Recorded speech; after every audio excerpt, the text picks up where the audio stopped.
Test 4. You will hear a number of different recordings, and you will have to answer questions on what you hear. There will be time for you to read the instructions and questions, and you will have a chance to check your work. All the recordings will be played once only. The test is in 4 sections. At the end of the test, you will be given 10 minutes to transfer your answers to an answer sheet. Now turn to Section 1. Section 1. You will hear a woman telephoning for information about a festival. First, you have some time to look at questions 1 to 7.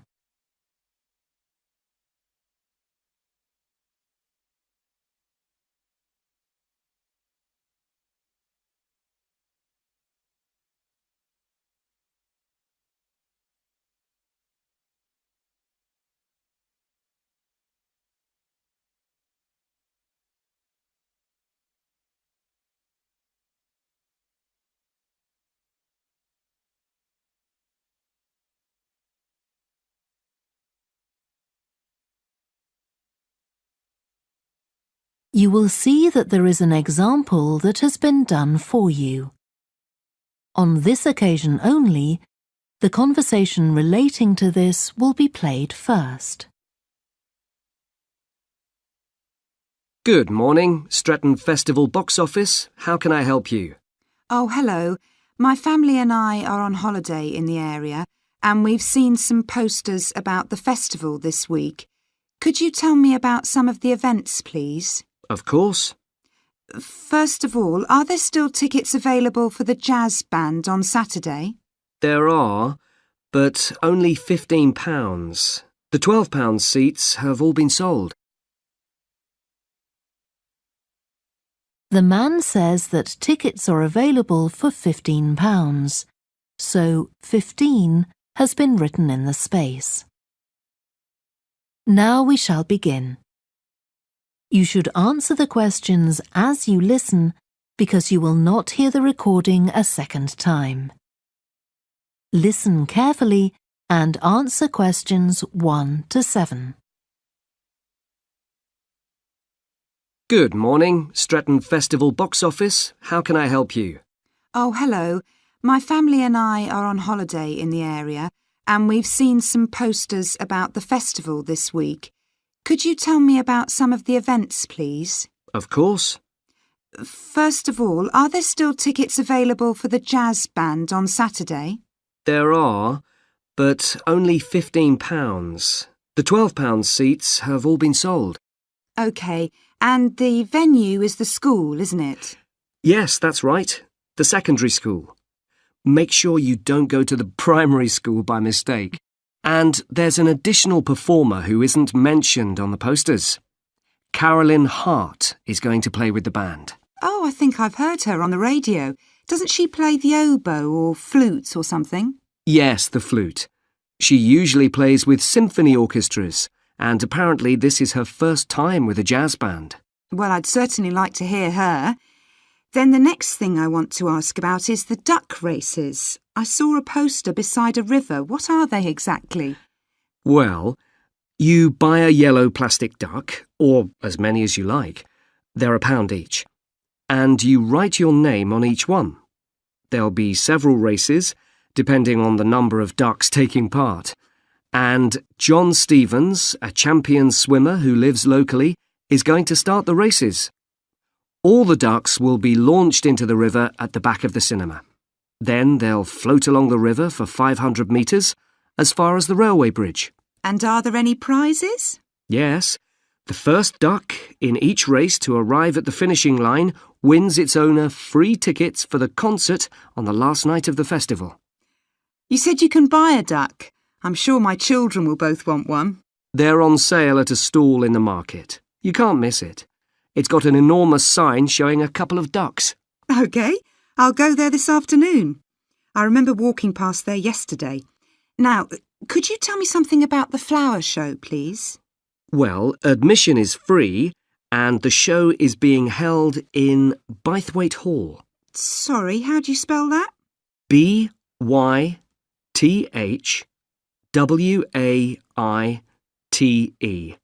Bythwaite. Is it easy to find? I'm not very familiar with the town yet. Oh, you won't have any problem. It's right in the centre of Stretton. It's the only old building in the town, so it's easy to recognise. I know it. I presume it's open all day. Yes, but if you'd like to see the prizes being awarded for the best flowers, you'll need to be there at 5 o'clock. The prizes are being given by a famous actor, Kevin Shapless. He lives nearby and gets involved in a lot of community events. Gosh, I've seen him on TV. I'll definitely go to the prize giving. Right. Before you hear the rest of the conversation, you have some time to look at questions 8 to 10.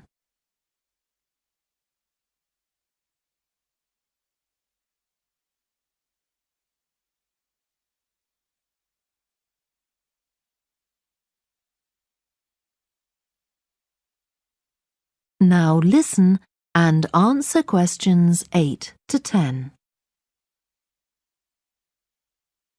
I've seen a list of plays that are being performed this week, and I'd like to know which are suitable for my children and which ones my husband and I might go to.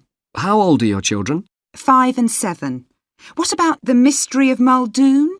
That's aimed at 5 to 10-year-olds. So if I take my children, I can expect them to enjoy it more than I do? I think so. If you'd like something for yourself and your husband and leave your children with a babysitter, you might like to see Fire and Flood. It's about events that really happened in Stretton 200 years ago, and children might find it rather frightening. Oh, thanks for the warning. And finally, what about Silly Sailor? That's a comedy, and it's for young and old. In fact, it won an award in the Stretton Drama Festival a couple of months ago. OK. Well, goodbye and thanks for all the information. I'm looking forward to the festival. Goodbye. That is the end of section 1. You now have half a minute to check your answers.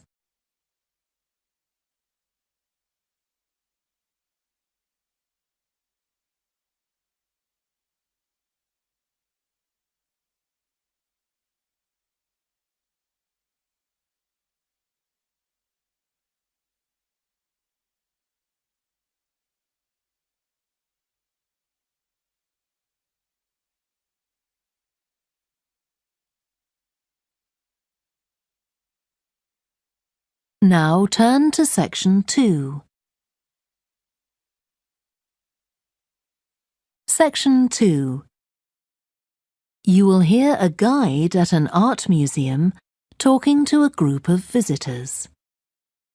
First, you have some time to look at questions 11 to 16.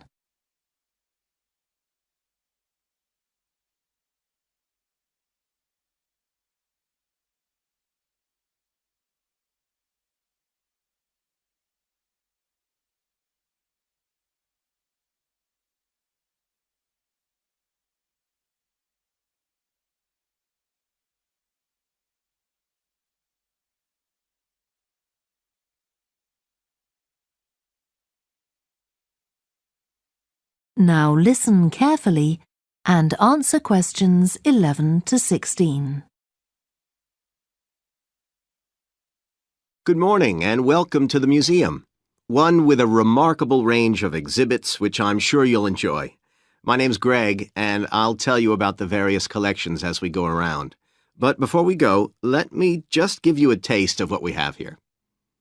Well, for one thing, we have a fine collection of 20th and 21st century paintings, many by very well-known artists.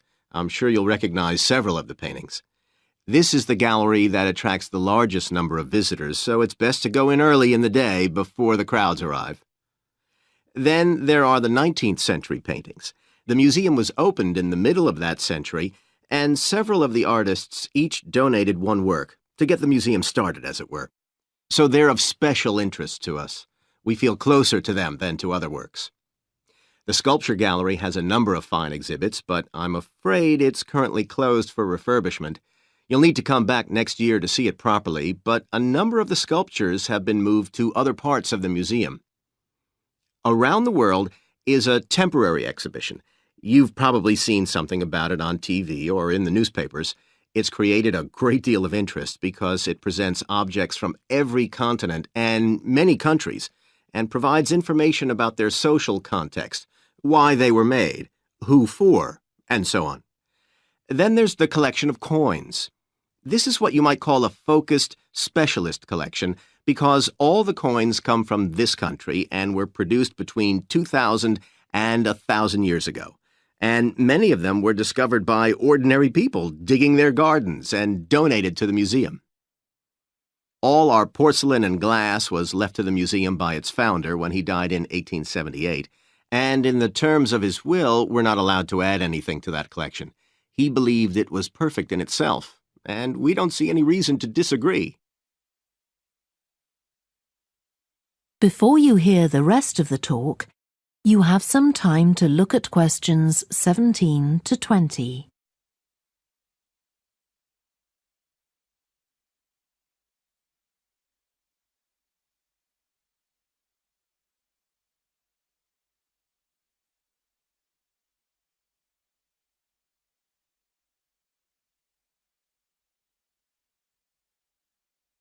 Now listen and answer questions 17 to 20.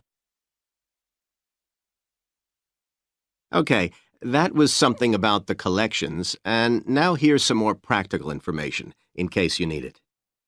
Most of the museum facilities are downstairs in the basement, so you go down the stairs here. When you reach the bottom of the stairs, you'll find yourself in a sitting area with comfortable chairs and sofas where you can have a rest before continuing your exploration of the museum. We have a very good restaurant which serves excellent food all day in a relaxing atmosphere. To reach it, when you get to the bottom of the stairs, go straight ahead to the far side of the sitting area, then turn right into the corridor. You'll see the door of the restaurant facing you. If you just want a snack or if you'd like to eat somewhere with facilities for children, we also have a cafe. When you reach the bottom of the stairs, you'll need to go straight ahead, turn right into the corridor, and the cafe is immediately on the right. And talking about children, there are baby-changing facilities downstairs. Cross the sitting area, continue straight ahead along the corridor on the left, and you and your baby will find the facilities on the left-hand side. The cloakroom, where you should leave coats, umbrellas, and any large bags, is on the left-hand side of the sitting area. It's through the last door before you come to the corridor. There are toilets on every floor, but in the basement, they're the first rooms on the left when you get down there.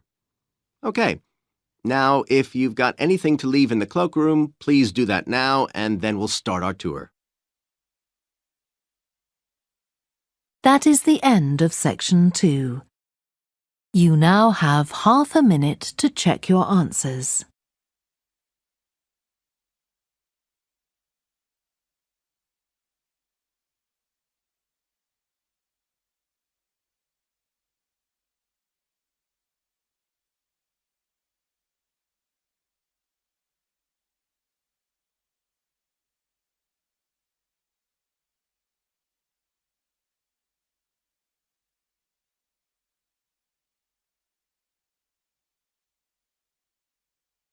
Now turn to section 3. Section 3. You will hear a student called Joanna talking to her new supervisor about some research she has done on psychology and music. First, you have some time to look at questions 21 to 26.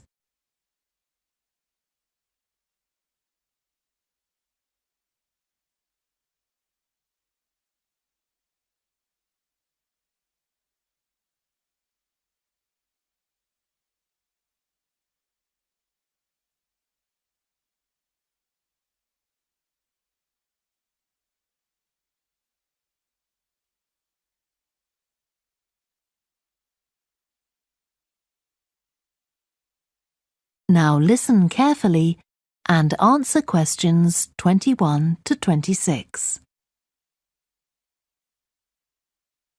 Hi, Joanna. Good to meet you. Now, before we discuss your new research project, I'd like to hear something about the psychology study you did last year for your master's degree. So, how did you choose your subjects for that? Well, I had 6 subjects, all professional musicians and all female. 3 were violinists, and there was also a cello player and a pianist and a flute player. They were all very highly regarded in the music world, and they'd done quite extensive tours in different continents, and quite a few had won prizes and competitions as well. And they were quite young, weren't they? Yes, between 25 and 29. The mean was 27.8. I wasn't specifically looking for artists who'd produced recordings, but this is something that's just taken for granted these days, and they all had. Right. Now, you collected your data through telephone interviews, didn't you? Yes. I realised if I was going to interview leading musicians, it'd only be possible over the phone because they're so busy. I recorded them using a telephone recording adapter. I'd been worried about the quality, but it worked out all right. I managed at least a 30-minute interview with each subject, sometimes longer. Did doing it on the phone make it more stressful? I'd thought it might. It was all quite informal, though, and in fact they seemed very keen to talk. And I don't think using the phone meant I got less rich data. Rather the opposite, in fact. Interesting. And you were looking at how performers dress for concert performances? That's right. My research investigated the way players see their role as a musician and how this is linked to the type of clothing they decide to wear. But that focus didn't emerge immediately.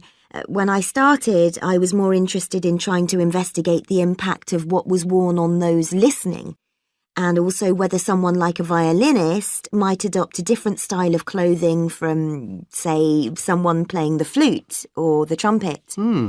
It's interesting that the choice of dress is up to the individual, isn't it? Yes, you'd expect there to be rules about it in orchestras, but that's quite rare.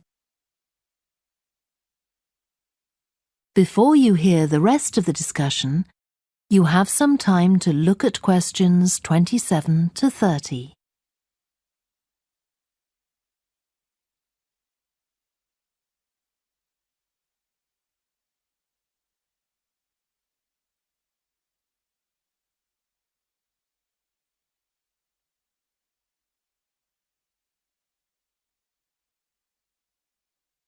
Now listen and answer questions 27 to 30. You only had women performers in your study. Was that because male musicians are less worried about fashion?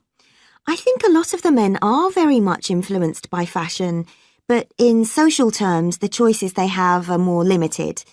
They'd really upset audiences if they strayed away from quite narrow boundaries. Now, popular music has quite different expectations. Did you read Mike Frost's article about the dress of women performers in popular music? No. Well, he points out that a lot of female singers and musicians in popular music tend to dress down in performances and wear less feminine clothes, like jeans instead of skirts. And he suggests this is because otherwise they'd just be discounted as trivial. But you could argue they're just wearing what's practical. I mean, a pop music concert is usually a pretty energetic affair. Yes, he doesn't make that point, but I think you're probably right. I was interested by the effect of the audience at a musical performance when it came to the choice of dress. The subjects I interviewed felt this was really important. It's all to do with what we understand by performance as a public event. They believed the audience had certain expectations, and it was up to them as performers to fulfil these expectations, to show a kind of esteem. They weren't afraid of looking as if they'd made an effort to look good. I think in the past, the audience would have had those expectations of one another too, but that's not really the case now. Not in the UK, anyway. No. And I also got interested in what sports scientists are doing too with regard to clothing. Musicians are quite vulnerable physically, aren't they? Because the movements they carry out are very intensive and repetitive, so I'd imagine some features of sports clothing could safeguard the players from the potentially dangerous effects of this sort of thing. Yes, but musicians don't really consider it. They avoid clothing that obviously restricts their movements, but that's as far as they go. Anyway, coming back to your own research, do you have any idea where you're going from here? I was thinking of doing a study using an audience, including... That is the end of section 3. You now have half a minute to check your answers.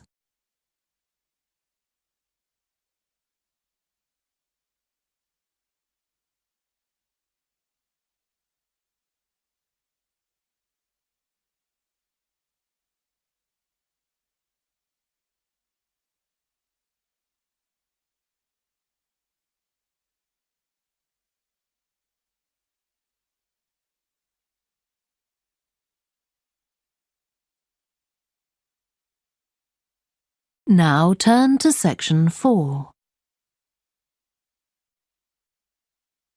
Section 4. You will hear part of a lecture about a way of reducing the amount of carbon dioxide in the atmosphere. First, you have some time to look at questions 31 to 40.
Now listen carefully and answer questions 31 to 40. As we saw in the last lecture, a major cause of climate change is the rapid rise in the level of carbon dioxide in the atmosphere over the last century. If we could reduce the amount of CO2, perhaps the rate of climate change could also be slowed down.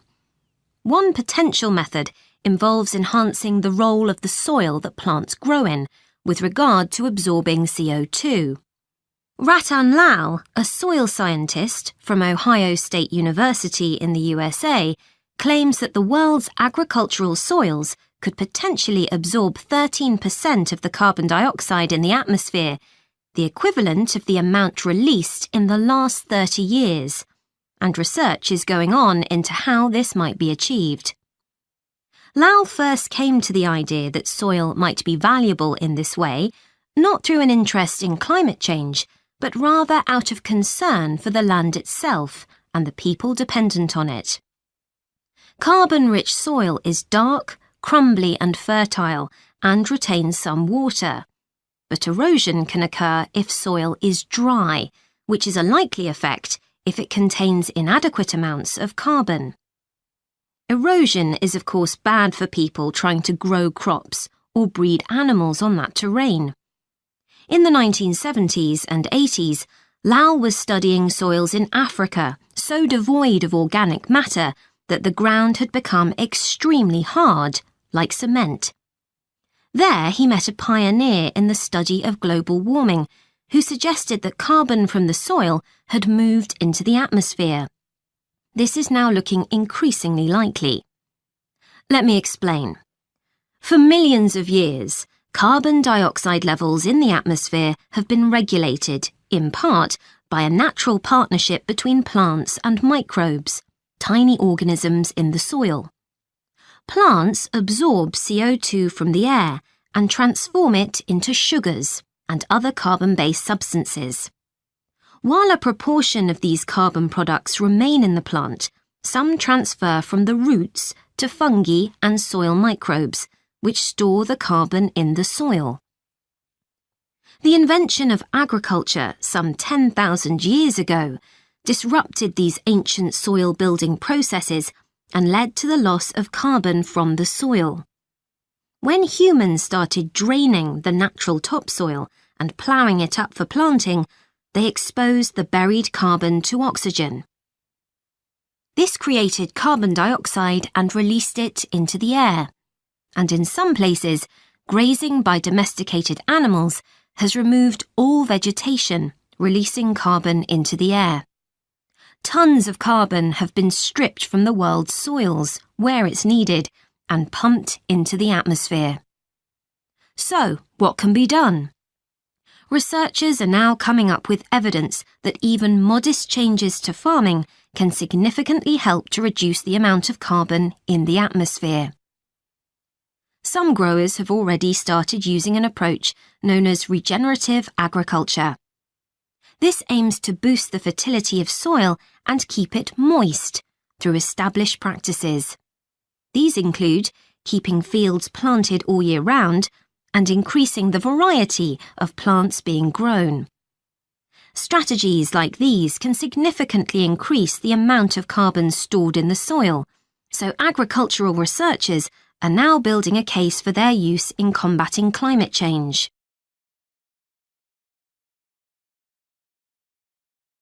One American investigation into the potential for storing CO2 on agricultural lands is taking place in California. Soil scientist Wendy Silver of the University of California, Berkeley, is conducting a first-of-its-kind study on a large cattle farm in the state. She and her students are testing the effects on carbon storage of the compost that is created from waste, both agricultural, including manure and corn stalks, and waste produced in gardens, such as leaves, branches, and lawn trimmings. In Australia, soil ecologist Christine Jones is testing another promising soil enrichment strategy. Jones and 12 farmers are working to build up soil carbon by cultivating grasses that stay green all year round.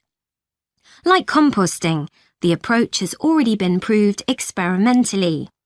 Jones now hopes to show that it can be applied on working farms and that the resulting carbon capture can be accurately measured.